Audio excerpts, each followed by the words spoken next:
네, 유평 시간입니다. 유명한 사람의 글이나 평론을 소개하는데요. 오늘은 지만원 박사의 메시지인데요. 제목이 국민의 요구 5.18이 왜 민주화 운동인지 이유 대라, 이런 얘기인데요. 지금 서울의 봄 영화하고 맞물려서 메시지가 상당한 의미가 있는 것 같아서 골랐습니다. 전라도의 주장. 전라도는 5.18이 왜 민주화 운동인지 이렇게 밝혔다. 전두환이 12.12 쿠데타로 정권을 잡아 헌정 질서를 파괴하고 독재를 하기 때문에 이를 바로잡기 위해 광주 시민이 분연히 일어나 전두환의 독재에 항거하여 이 땅에 민주 질서를 확립해 주었기 때문에 민주화 운동이다. 누가 지휘하지 않았는데도 사회 저변의 기층 인구들이 앞장선 운동이다. 여기에서 기층 인구라는 말은 구두닦기, 껌파리, 식당, 뽀이, 넝마주의, 공원, 철공, 목공, 자개공, 실업자 등을 의미한다. 이어서 5.18 민주화 운동은 1215년 영국의 마그나 카르타나 1776년 미국의 독립선언과 같은 정도의 민주화 운동으로 전 인류 민주주의 발전의 3대 이정표에 해당한다고 주장한다. 따라서 대한민국 국민은 이를 자손만대까지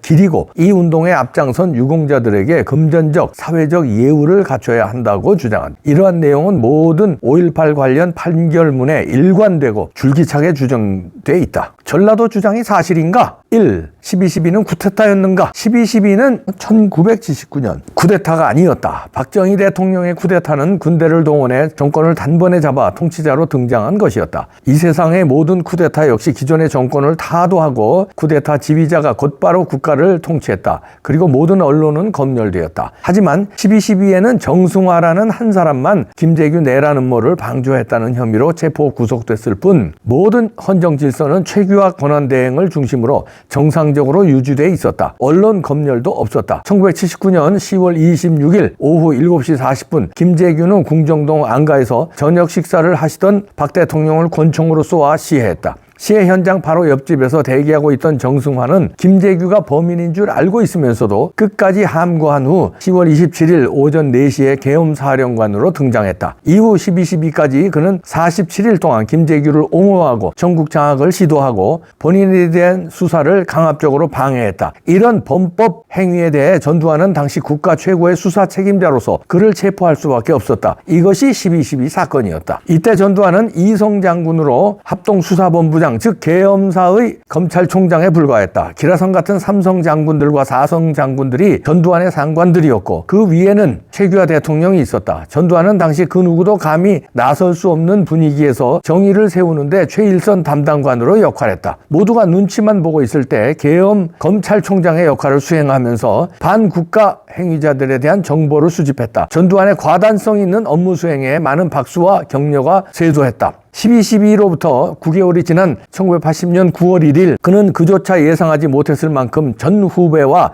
원로들의 대대적인 추대에 의해 대통령이 되었다. 전라도의 주장대로 1979년 12월 12일 그가 쿠데타를 일으켰으면 왜 정승화 한 사람만 체포했겠는가? 그는 정승화를 체포하기 위해 최규하에게 재가를 받으러 갔다. 재가를 금방 해줄 줄 알고 갔지만 최규하는 국방장관 노재현이 결재한 후에야 재가를 하겠다고 시간을 끌고 노재현은 총소리에 이리저리 도망다니다 이튿날 새벽 4시 국방부 계단 밑에 숨어있는 것을 병사가 발견하는 추태를 보였다. 이렇게 재가가 지연되는 사이에 정승화의 꼬붕인 장태환 수경사령관이 술에 만취한 상태에서 술주정을 부려 헌병이 체포했다. 한마디로 12.12는 추태 사건이었다. 1번 추태는 정승화의 체포 거부 난동이었고 2번 추태는 장태환의 술주정이었고 3번 추태는 국방장관 노재현의 숨바꼭질이었다. 품이 없는 똥별들의 추태쇼가 바로 12.12였던 것이다. 12.12의 군사 난동은 수경사 헌병 중령 신윤희가 술주정꾼 장태환 수경사령관을 체포하면서 막을 내렸다. 전두환이 12.12 쿠데타를 일으켰다면 바로 그날 최규하를 몰아냈어야 말이 된다. 하지만 전두환은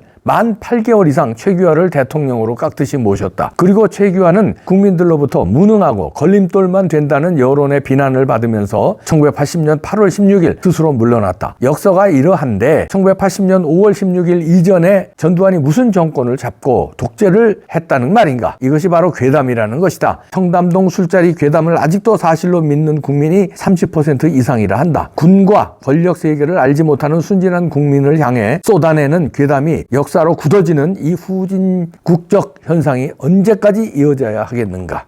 이런 지만원 박사의 메시지인데요. 참 지만원 박사 생각하면 안타깝네요.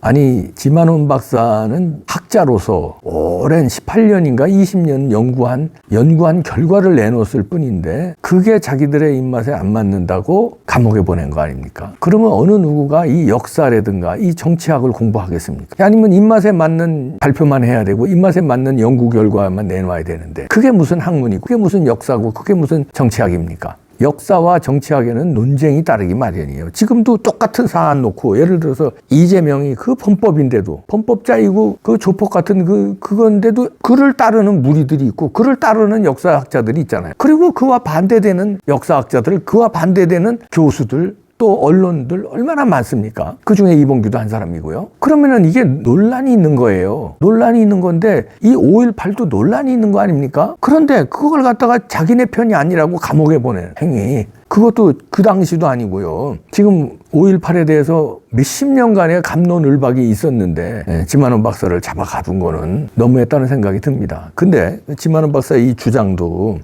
요즘에 그 서울의 봄 영화를 저도 봤는데요. 저는 안 보다가 기사를 보고서는 안 봤어요. 왜냐하면 저것들이 또 가짜로 만들었으니까 나라도 한 몸 보태주긴 싫다 그래서 안 봤는데 심상치 않은 분위기로 가는 거예요. 자꾸 100만 넘더니 200만 넘더니 막 400만 넘더니 뭐 1000만이 향해 간다고 그러는 거예요. 그러면 1000만 명이 넘는 영화를 본다는 거는 어마어마한 거거든요. 근데 총선 전에 1000만 명의 정신을 흐트러 놓고 이걸 총선에 이용당하는 거 아닙니까? 그래서 이건 안 되겠다. 그리고 봐야 되겠다고 싶어서 주말에 봤습니다. 그랬더니 제 예상대로 왜곡을 해놨더구만요. 그래서 이제 장태환이는 이제 여기 지만원 박사 얘기대로 그때 당시에 술 주정에다가 잡혔는데 그 다혈질 과격 분자의 술 주정꾼이었는데 아주 난폭했다고 그래요. 근데 이제 전두환의 그 입장에 쓰지 않고 이제 반발한 거는 사실이에요. 그런데 그를 마치 그 영웅 취급하고 얼굴 잘생긴 정우성이를 갖다 놓고 차분한 군인, 참군인으로 묘사했더라고요. 그런데 장태환이는 차분한 사람이 일단 아니었고요. 그리고 거기 정우성이가 묘사한 대로 그렇게 끝까지 애국을 하는 사람이 아니었어요. 술 주정하다가 그렇게 잡힌 거고 그다음에 나중에 전두환 대통령으로부터 혜택을 너무나 많이 받은 사람이에요. 꿀만 빨다가 마친 사람이에요. 자기 커리어를. 그런 사람을 마치 전두환의